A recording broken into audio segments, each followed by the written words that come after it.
is your way of navigating through the app, and this is the areas which are still being worked on. But you can access any page within your book from this side menu here, and you can close it to view the page again.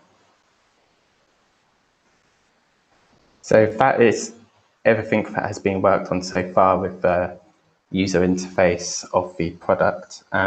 Any questions? Did you want to mention, Glenn, about the color choice on the navigation? Yes. So with the navigation, there'll be some fixed elements, and then there'll be elements which are created by the author, like the pages within the book. So they're really flexible, and we wanted to highlight them to the user with a different tone of color using the brown, and the fixed stuff, which are more of the system navigation, is always in the yellow to help with the signposting of like what you can change and can't change within a product. So the idea with the product is that we give you some framework in which to start putting your memories together in. And as we go down the line, we might be able to offer different frameworks and templates. The idea is that we don't want people to face people with a blank screen going, right, well, now get started. We actually want to provide a framework, that might be your childhood, your home, your first workplace, your first sporting events, places that you enjoy being in nature. And this is where the kind of the well-being packs that Tash mentioned earlier would come in as well, so that we can actually bring up sporting events that might have happened that you might have been part of. And of course, we can filter those by year, as Glenn said, as you start to go into the book itself. And so these chapters and pages can be added almost infinitely within the book, and more packs added over time, so that it continues to be a living document and you continue to add to it.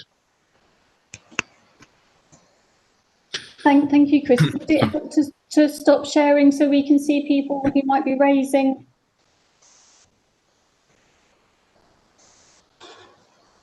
There we go.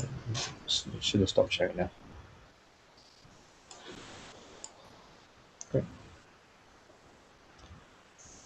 I believe that was everything we had covered off.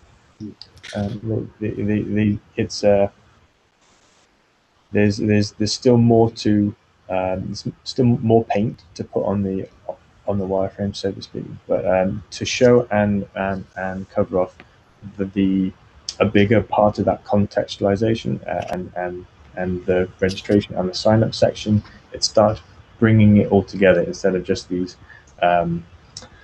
microcosms of user snippets. So it's very exciting. So our next steps, just to let you know, is that we've already defined the things that you'll be able to do, and it's broadly in line with the workflows we've shown you. But we're actually going to start coding up all the back-end work and that kind of thing in early January, so that in the new year we'll be able to show you actual works in progress, as it were. And we'll actually start to see a live platform starting to take shape, which is really exciting, I think. Really, really exciting. Thank you very much. I think it looks fabulous. Can I just open it? I won't start with me talking. Has anybody got any questions or just feedback in general, really, in terms of what you've seen so far? If you'd like to just raise a hand or wave at me or put it. Is it oh, yes. Sorry, Keith, yes.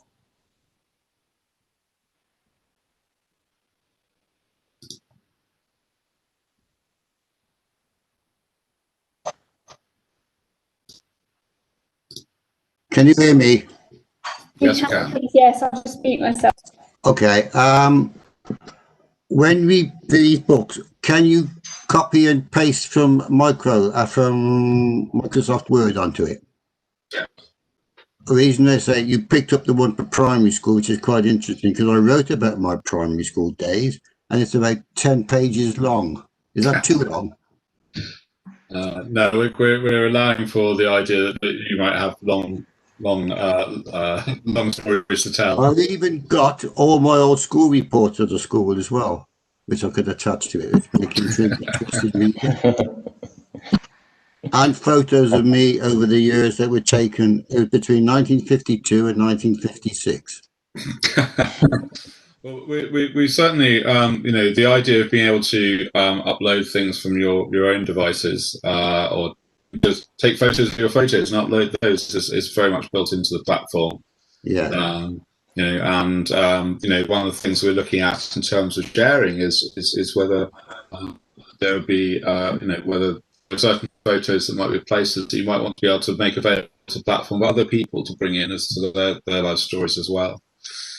Yeah, I wondered if it might have been too long or too much to download, but where do I find this book? When it's live, it'll be on essentially a website that you can. So it's not live yet, then?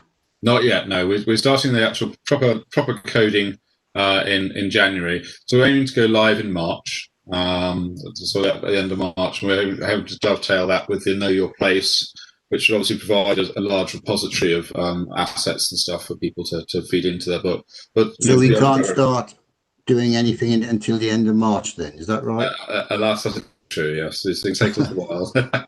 Although you could always. At their age, you have to say that's if I'm still here, isn't it? You can always continue writing your story in a Word document and then upload it once it's live and ready to go. Yeah. Okay. I've got a long one on Gulliver Park as well. Okay. All right. No, thank you very much, Keith. Thank you. That's really important, actually. I think that's the first time someone's mentioned in terms of the length and how big a file. I'm not sure that's the right word, Chris. Sorry, but how big, whether it be an image or a Word document. So you're allowing quite a lot of space.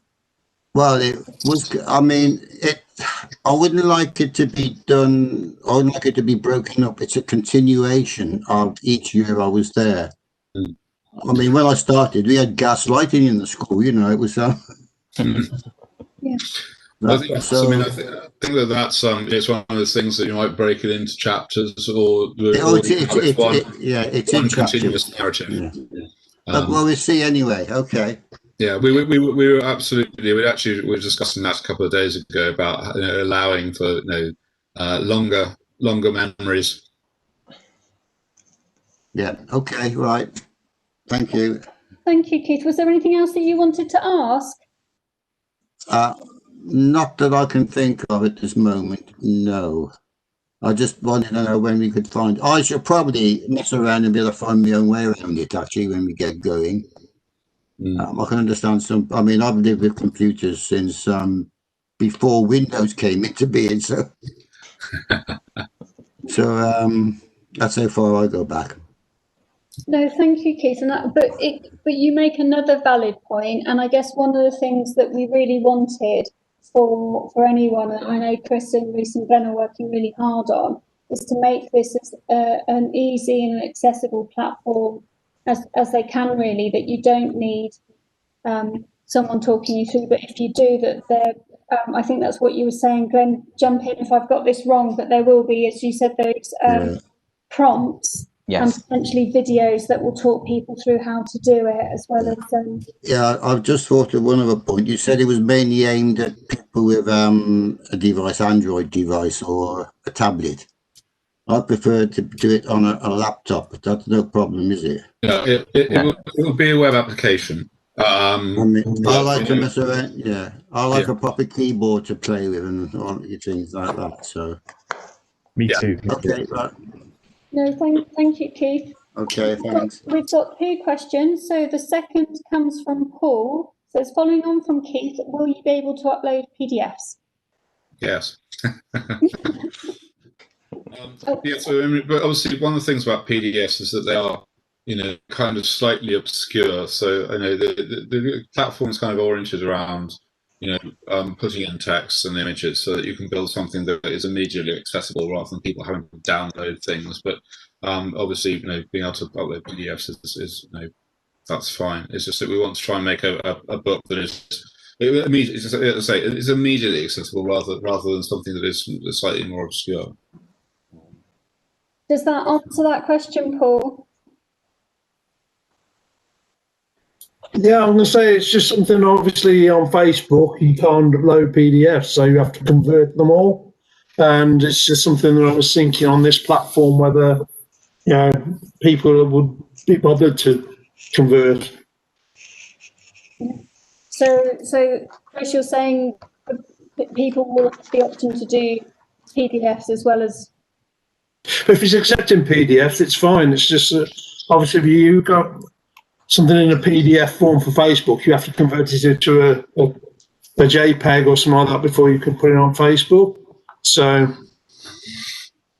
Yeah. So I mean, if you talk about PDFs as being, the trouble with if you're doing a PDF where you've got an image in it, then that I think has value. If you're kind of PDFing text, and it makes it a lot less accessible. There's all sorts of issues around trying to be able to read out PDFs for web accessibility. But we don't want to try and block anyone from doing things. We're not Facebook. We're not trying to get your eyeballs for advertising. But I think trying to put together something that is nicely curated.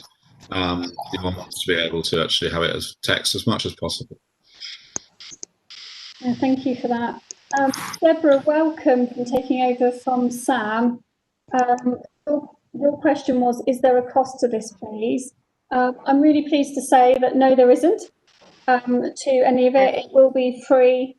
So this is so the whole project is funded by the lottery, the City Council, for the platform in particular, just to give credit to one who put funded as well, and the Health and Care Trust. So no, I know obviously coming from Latimer Care Home, you'll be able to use it for everybody who would like to. Yes, yeah. I think that obviously my initial response is that the amount of people that can have access here to it because of the technical side, and then secondly the resources we have for anybody else to do that for them.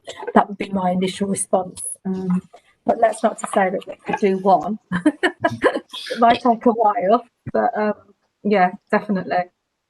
I think it's one of those things that we try to very much bear that in mind, which is why we've tried not to make it too complex. Really, the idea is to go through, and one of the reasons why we chose although it will be a web application and one can use it on a laptop and all that kind of thing. The reason we kind of demoed it and we made it sort of the primary thing is the tablet, because I know from my own relatives that immediacy of being able to touch things on a tablet is a lot easier for people to grasp, especially non-technical people, than the whole concept of a mouse and keyboard and all those kind of things. So although it will work on all these platforms, the tablet seems a perfect environment for doing this as much as possible. And we just didn't want to. At one point, we were trying to think, right, okay, we do all these whizzy things and be amazing. Actually, came down to the fact that I actually want to try and make it as easy as possible. That one thing to do on each screen, so people can be guided through as much as possible. Yes. Does that answer that, Deborah? Yeah, absolutely. I mean, I'm fine, Deborah. Just to say one last thing is that the idea is you don't have to do everything in one go. You can do 1 or 2 pages away, come back to a week later and a couple more. It is meant to be. The last thing I want to do is put people under pressure where they have to go, right, I've got to do the whole thing in one go.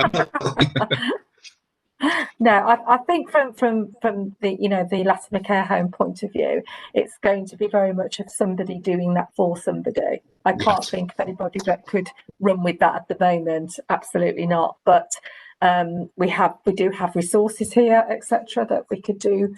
If we could have one person, and then it would take time, obviously. But I think that's the way we would take it forward. It certainly wouldn't be to let the residents do it themselves. It wouldn't work. Yeah. Absolutely. I mean, my first journey to go back in the mid-90s, I was working with people who had quite severe dementia and various other issues as well. What I could see, for instance, is people who then their son or daughter might come in and help them to put it together, as well as people in the home as well. Yes, yeah. Well, when we're free of COVID, that would be great. That's very true. But of course, again, there's that idea that someone's daughter can do it remotely and help put that thing together, and then give it to their relative, and they can then relive their, at least some of their memories. And that's one of the things we want to bring in stuff from YouTube as well, from video point of view, is to also be able to bring music in from YouTube and those kind of things without having to be a music publisher and that sort of thing too. Because we know it really helps people. Yeah, I can chime in with something there.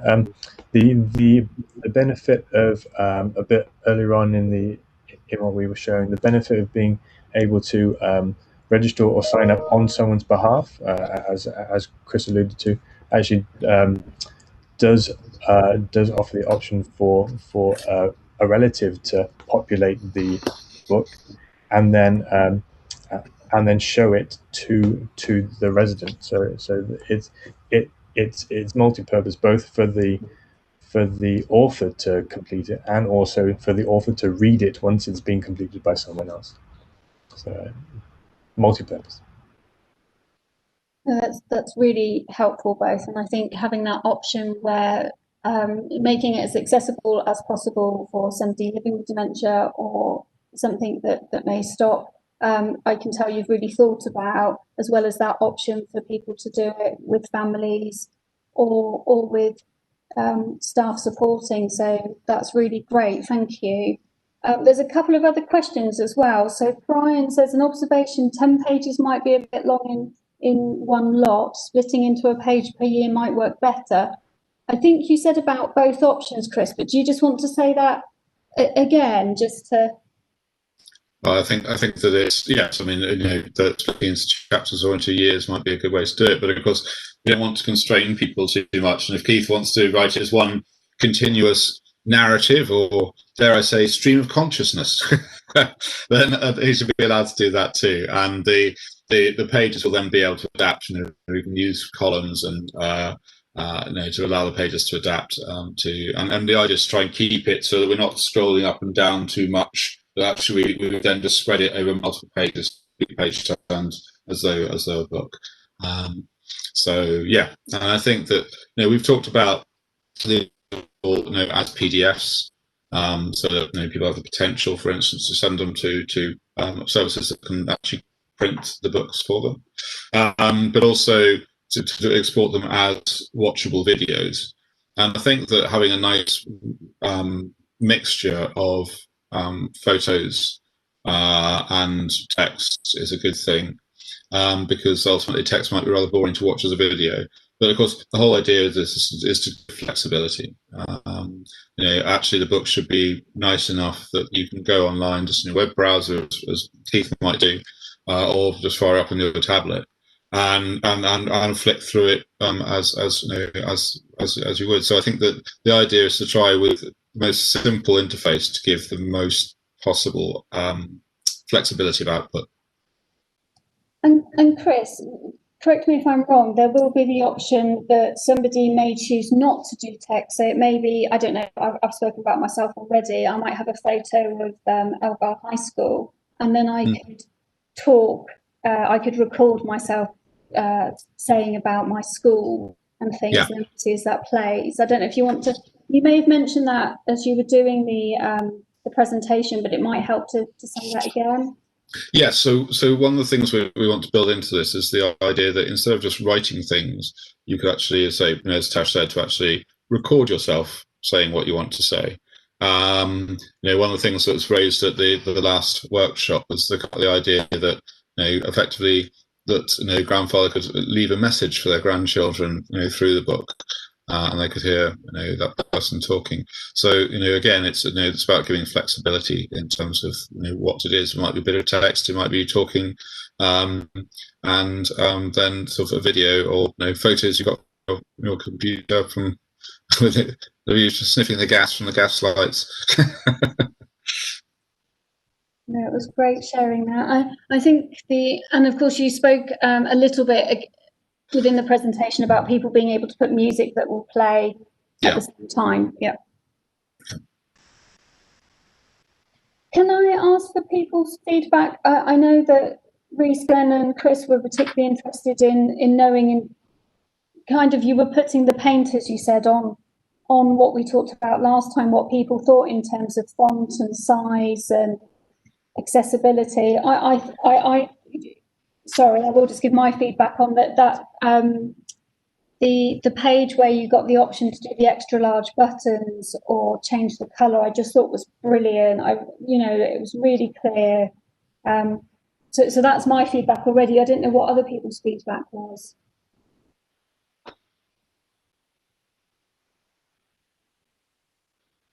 Or if you have any. So the wonderful thing about doing things digitally is that resizing text and allowing it to reflow is so easy. Being able to make it adaptive for different people's capabilities is incredibly easy, and that's the real power of the internet. I think after all, we build it in an accessible way, so even people who, for instance, are completely blind would still be able to enjoy this. And that's the way we build all of our websites as well, through screen readers. People can actually, it's a massive enabler. Yeah. Another question. Oh, sorry, Keith. Yes, of course. Is it a standard font being used on all this, or can we choose the font we need or prefer? It's a good question. We've put that in as a kind of a could requirement into the specification. Again, there's licensing and things around fonts. Google Fonts, for instance, allows you to use lots of different typefaces. I think that what we'd thought more of is in terms of themes, so that people would choose kind of theme, and the typeface would come along with the kind of the general look and feel of the book. Because the risk is you kind of you have the paradox of choice, that people have so much choice that they can't decide. And I think that a theme would work better. So you have 3 or 4 themes to choose from, and that would include colours and typeface and all those kind of things that would allow us to bring our expertise and type to bear, so it looks great and is readable, and give people enough choice so they can kind of choose the rough look and feel of their book, but without them having to try and choose a typeface from a list of 134 different typefaces. I think that's the way we think about approaching it. And if you download photos, I suppose, I trust you'll be able to resize them after they've been downloaded to what size you think they should be. Yeah. And you can put them in the gallery side by side underneath each other, blocks of 4 or whatever. Yes, that's we have different page layouts effectively. You have a gallery page or a narrative page, or just a section intro page, all of those kind of things. Yeah. So what Reese is showing is kind of one sort of layout that we might do, but the idea is to give people fixed areas to put things in, so it's easy to do it. Okay, then when you download a photo, can you upgrade the image to make it look better, improve it, or because sometimes I always download photos because I've scanned them on the scanner, but some people take a photo with their mobile phone and download it from there, and once you do that, you can't do much with it, can you? It's very difficult, because of course you can't. It's very difficult to put more information than originally existed. But excuse me, there's somebody that. I think that I'll quickly go through it. Making images a certain size bigger than they actually are in digital is very difficult. There are now applications that will do it by using machine learning and artificial intelligence, like Pixelmator Pro, for instance, has that. But generally speaking, the kind of resolution, the size of photos taken by cameras these days, we fully expect that we'll have to resize them down rather than resize them up. If somebody's got, I guess, I may have misunderstood, Keith, but a sort of grainy image, you can't change the contrast or anything. We're not putting that into this at this stage. It may come later on. No, thank you for that, Chris. I was just thinking, wow, that would be incredible in terms of because you can do that, can't? Yeah. Oh, I had a question that's gone from that. I'll go to the chat. That was really helpful thoughts in terms of just thinking about what it would look like. So we have, so Paul said, is it worth putting something on the sign up page that the platform is free and there'll be no costs involved, no in-app purchases? That's a really good idea, isn't it? Because I think it comes up I think this is such a brilliant idea. It's automatically generating that thing it's going to cost me. I completely agree. I think that idea needs to be included in a sign-up page for sure, because it provides a little bit of reassurance as well that, hey, there's no hidden subscription here. It's all free. Well, actually, I was thinking that this was going to be a sideline. Is that not possible? Yes, we can incorporate payment just through your mobile. Just hit the right for number 1. Thank you, Leslie, for sharing the survey link. And then Amanda, you've written, are you able to have more than one person accessing an account? For example, my parents would be okay to add their memories to a book, however might struggle with adding photos or document which they might need help with. Yeah, I was wondering that in terms of, it felt like an either or, but with someone does it for me or I do it, but.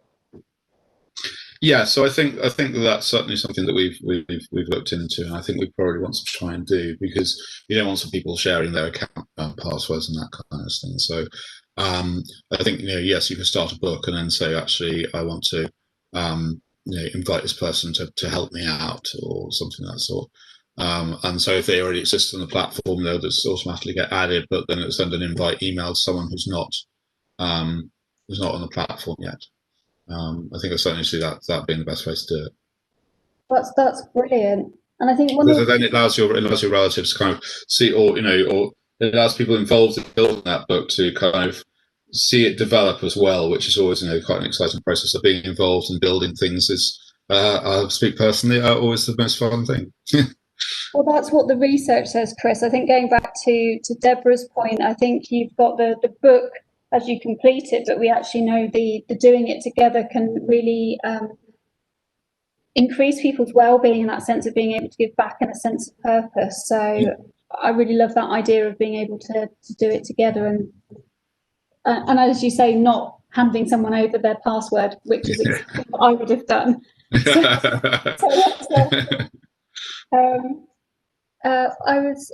So I had two questions. One was about I know you were going to show the landing page as well. Did I miss that?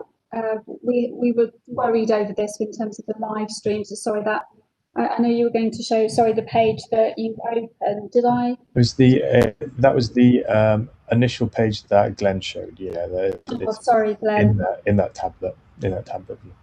So sorry, Chris. Yeah. So I think this is an interesting one, because when I think I showed you the wife one a few workshops back now, and it had the idea of the shared stories being highlighted and all that kind of stuff, which obviously we're still discussing how exactly that's going to work. I don't know.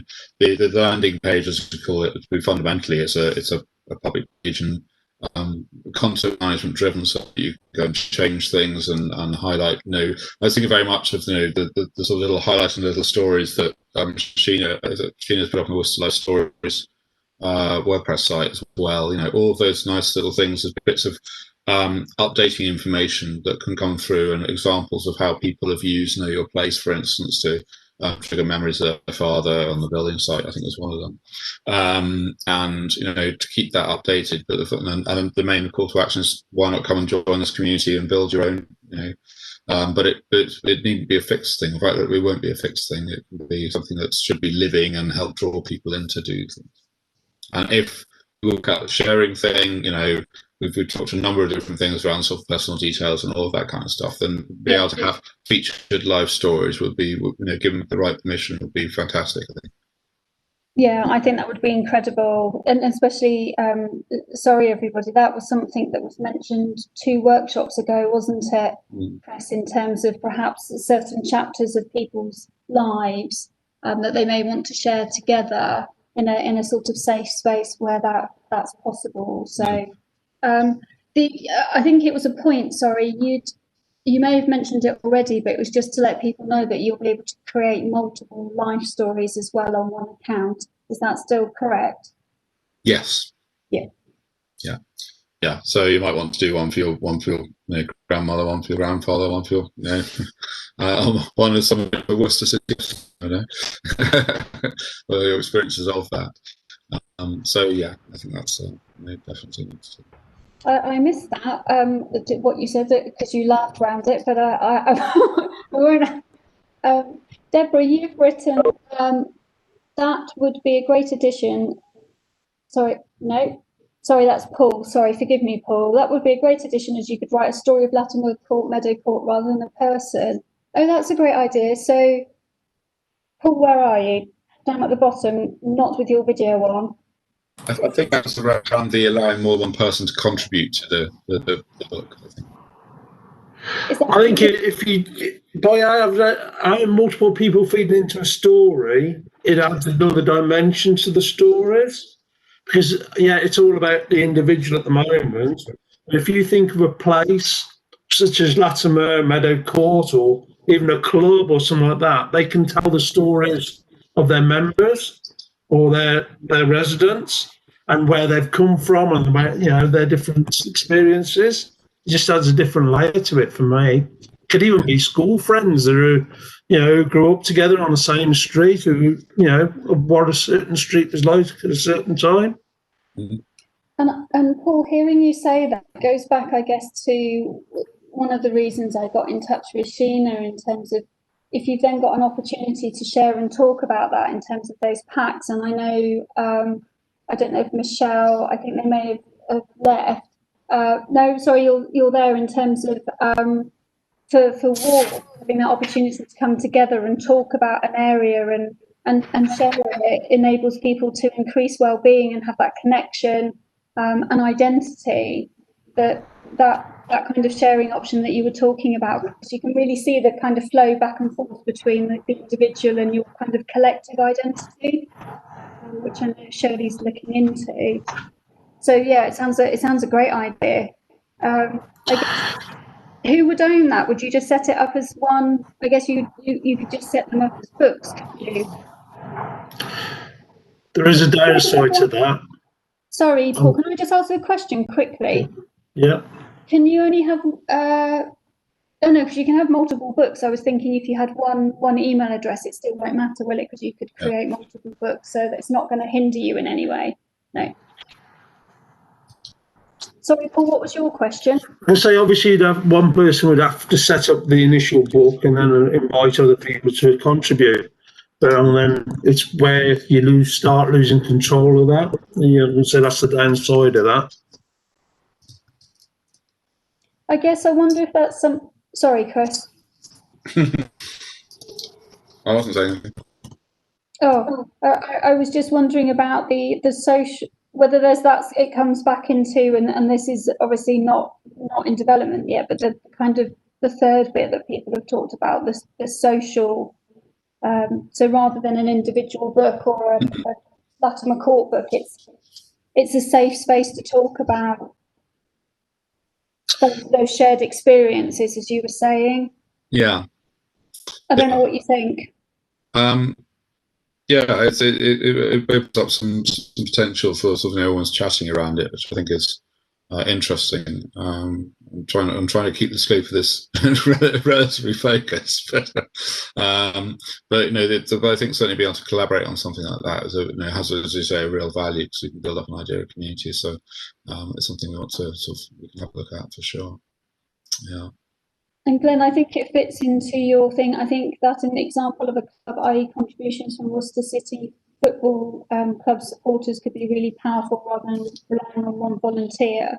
I think some of what's being talked about kind of fits with what our hope is for life packs, and we can spend some time after this workshop thinking about what's a life pack. And what is a life story, if that makes sense? Something that people can download and share, and is a collective. Yeah. I'm sorry, is that me providing feedback? I think it might be, yeah. No. So exactly, Tash, that's, you know, I'm quite heartened listening to the presentation today, just putting in my mind's eye how maybe 10 people could put a bit in and that picks up somebody else's memory and a photograph. So I think it's got great potential to build and give ownership to the, you know, supporters and people with an interest in it. So I think it's got great potential, yeah. Thank you. Thank you. So we've got one from Greg. Could a married couple do a joint life story of our life together, for example? Yeah, well, again, it comes back to that being more than one person being involved in the book creation.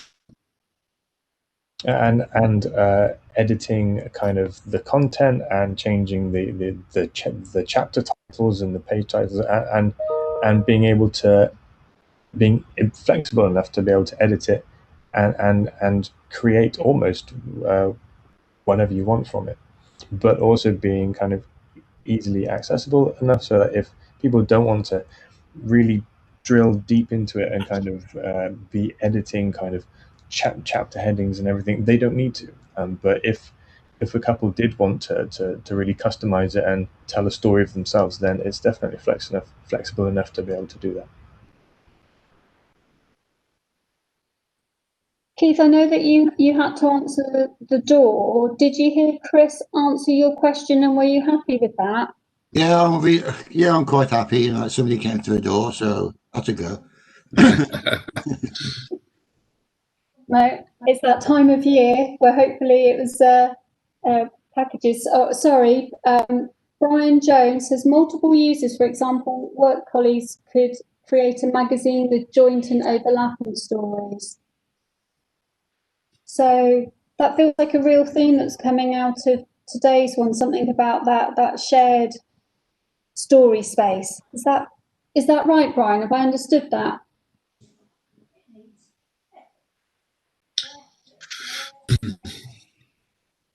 Yeah, it seems to be. This is one that's touched the core, isn't it? Yeah.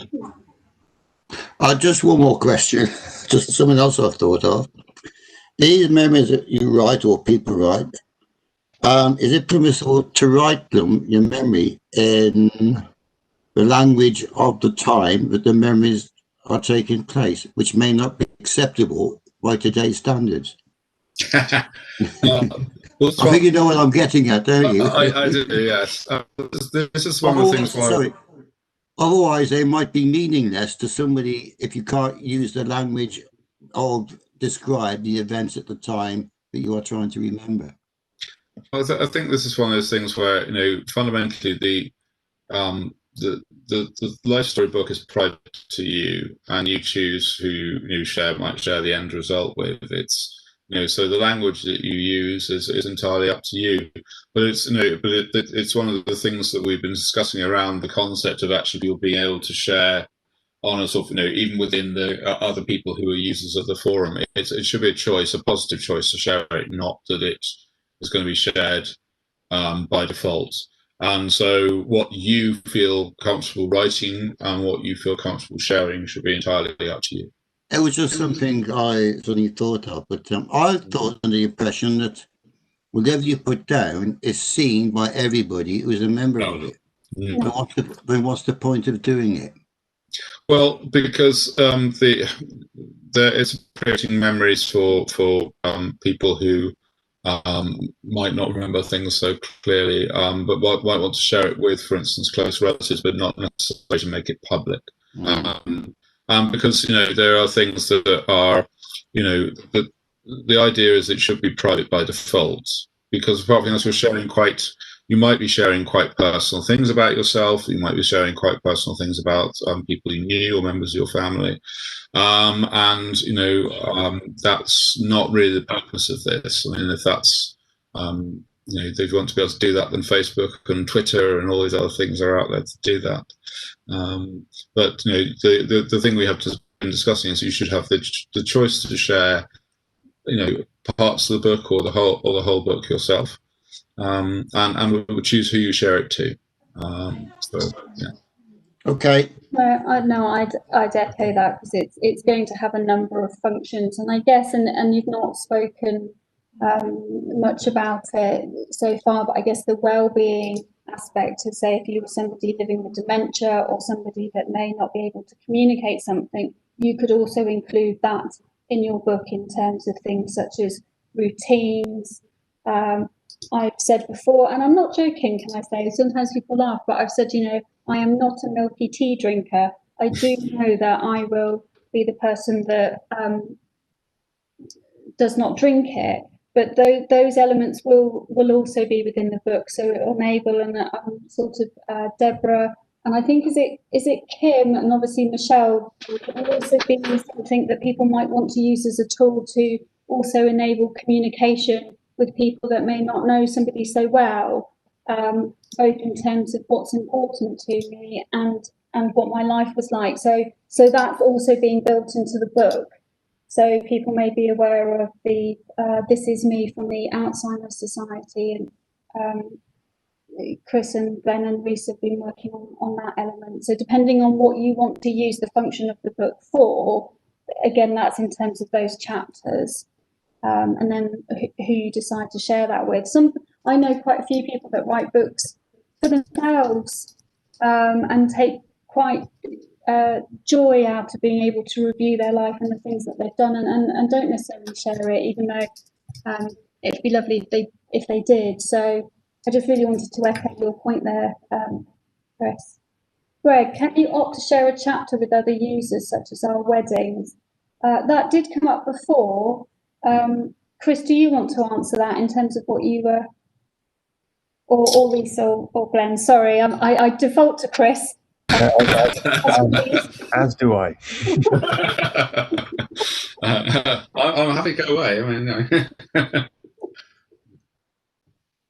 So, I mean, I think sort of, again, it's a default to me, but we've discussed how to share the whole book, but also sections of the book only. And again, it comes back to the same things. We just want to make sure that we are, we're doing everything above board and making sure that people understand the risks of sharing information sometimes, and all of those kind of things. But I think that we certainly talked about being able to share just a chapter, for instance, with other people. Thank you, Greg. Actually, this was something that came up at a previous one, which was having a sort of basic family tree.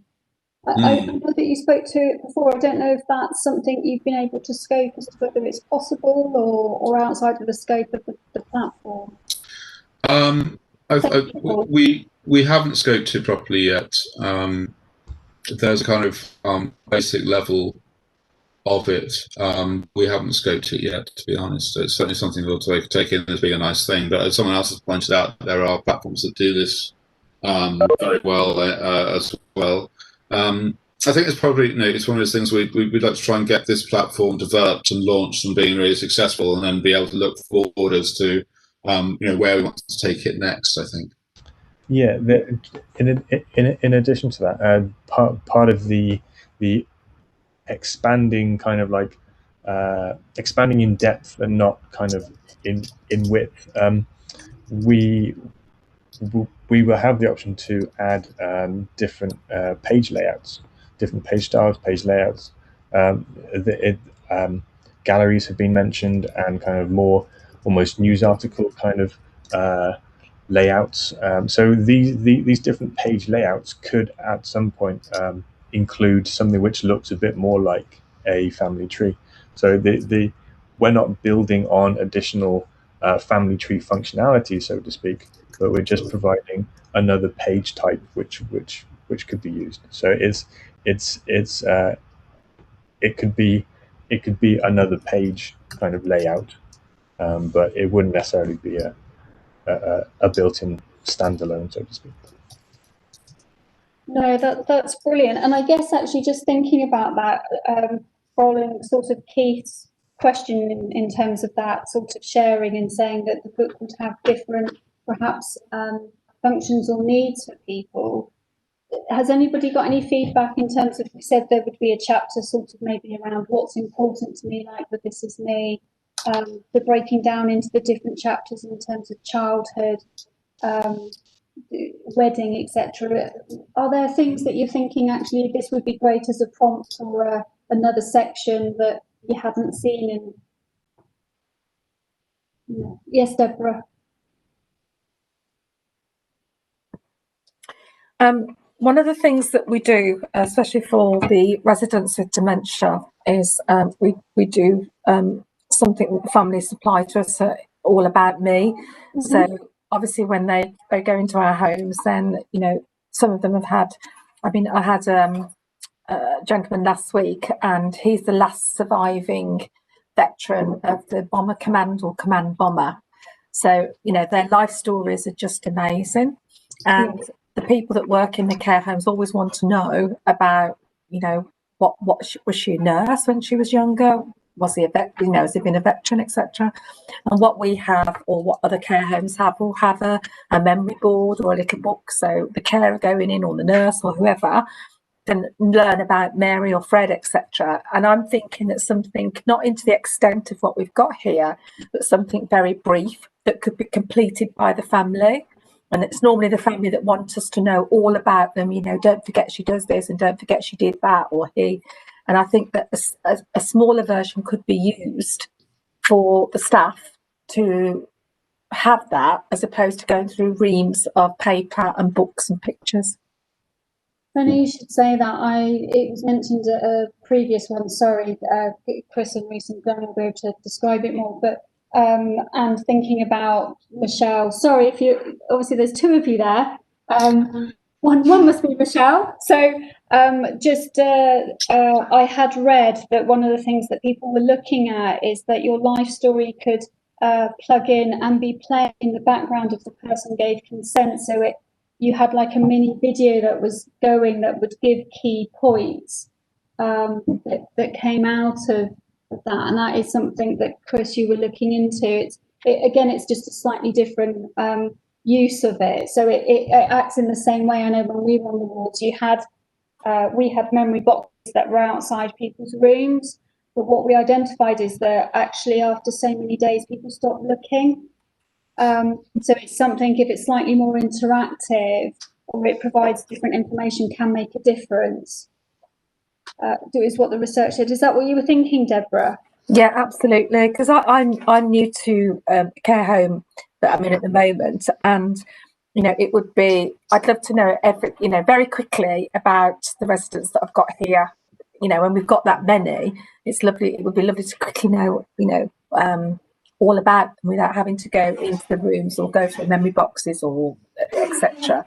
So I think, something that's not as detailed as this, but something that's just covers that person's life story, especially, their careers or what they've done, etc., for the people that look after them, really.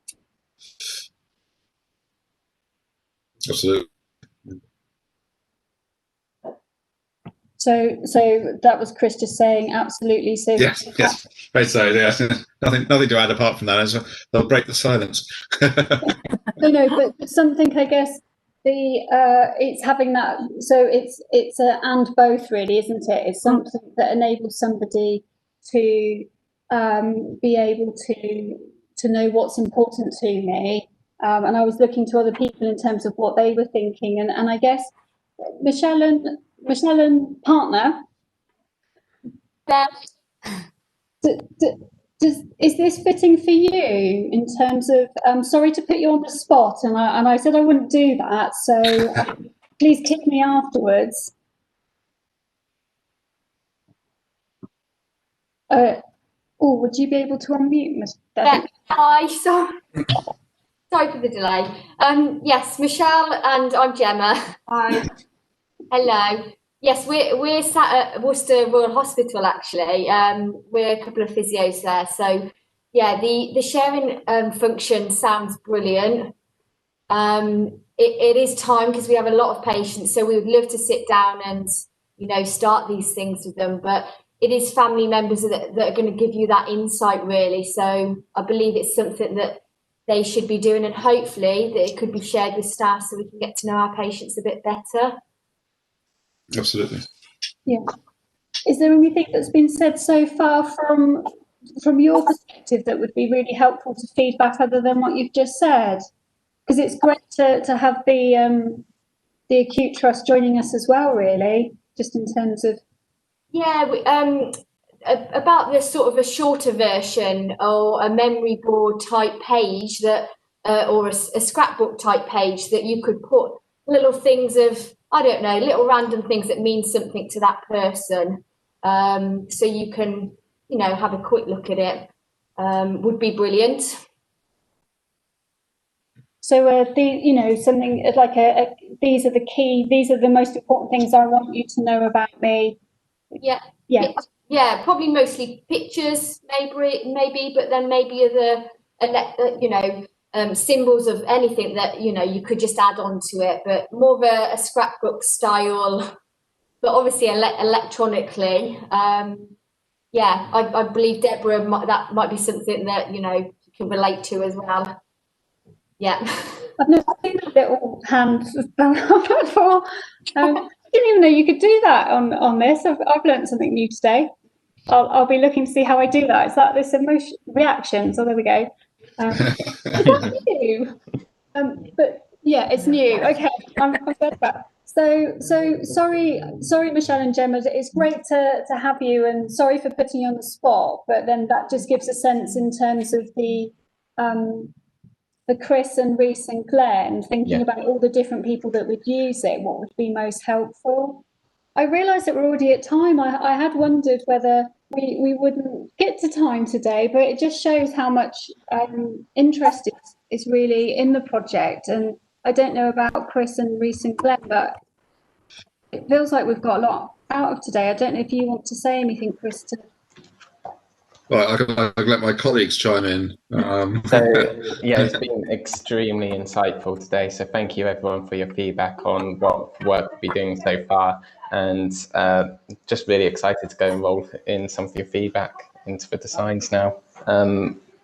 Especially like the short, people being able to collaborate on a book. That is a brilliant idea. Love it. And also having like a short, almost like a small mini biography of a patient or resident or just a person as well, which could actually be created through a form of an introduction page within the book where they do like a really small biography about themselves and a couple of pictures. So there's a couple of ways we could do that. Is that possible to do that as a video as well as a static thing? And the reason I say that is the research that's coming out, the care homes, it's like so long, actually can really engage and people take more from it. And something that they've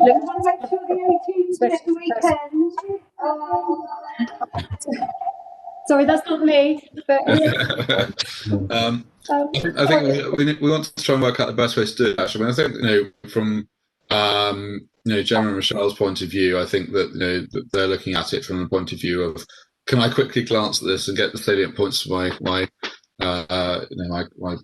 patient, you know, my customer from this scrapbook. So whether a video is the best and most, you know, good way of doing that is another matter entirely. But I think it's something we need to sort of look at and work out how we best do it in a. It's a slightly different use case from someone actually really looking at, you know, something more in depth, I think. It's only they came out with it's an and both, but what came out was a very short, and I do mean a very short video that kind of flicks information. Sorry, Deborah, did you want to come in there? Tomorrow.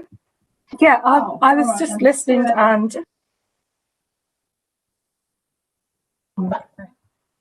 I'm just sitting here thinking, obviously, being in the workshops, like, wouldn't it be absolutely fantastic if we could walk into a resident's room and press a button on the wall on our small iPad or something and see photographs, a video and something else that lasted a couple of minutes, which they could hear as well and we could hear, and, you know, every time we walk in, it could be updated, it could be changed, their family could input to it. I think that would be fantastic. And that's what we, yeah, absolutely. And Yeah. they've said, just so Michelle and Gemma, you know, it's different depending on what ward you're in, but if you're in single rooms, that can also be. I realise we're over time, and for me, I get a little bit too passionate about the project. Chris said it earlier, but I guess to end on that, actually, it's Glenn and Reese and Chris in particular, the ones that are doing all the hard work. If I'm honest, they're the ones, as they said, that are going to go away and build it. And the plan is in the new year that there will be a platform that we can start to have a play with. Is that right, Chris? Just so I'm... Yes, that's right. We're still sort of in the actual obviously from taking stuff from these workshops, we're still in the scoping phases. So our next step is to go and prioritise the bits that we're going to build first, so that we can get an idea. And really early in the new year, we'll have an idea of what the schedule for that might look like and what bits we might be able to show at what particular points. Yeah, so that's really our next step. Our next step now is to go and start building the techies. Giving wonderful specifications to our fine technical staff, so that we can actually start making something that really starts to work. I have to say, just as we come to an end, it's absolutely brilliant. I cannot wait to see this. You'll be glad that I don't keep coming asking for more stuff, Chris. I can see. You always be asking for more stuff, Tash. Yeah, but it's absolutely brilliant. Thank you, everyone, for your time. We realise that we're right before sort of Christmas and it getting dark. So just thank you, everyone. The link will go out again in terms of the Survey Monkey for what you thought about the workshop today. And if you have any other feedback, please contact us on the worcesterlifestories@gmail.com. It's on all the posters. But if it's been hard to talk or you wouldn't believe it, but I don't actually necessarily enjoy talking on a WebEx. Just let us know, and we'll just keep passing it to Reese and Glenn, who will really appreciate it. So take care, everybody. Merry Christmas, and see you in the new year. Yes, thank you, everyone. Nice to see you. Merry Christmas, everyone.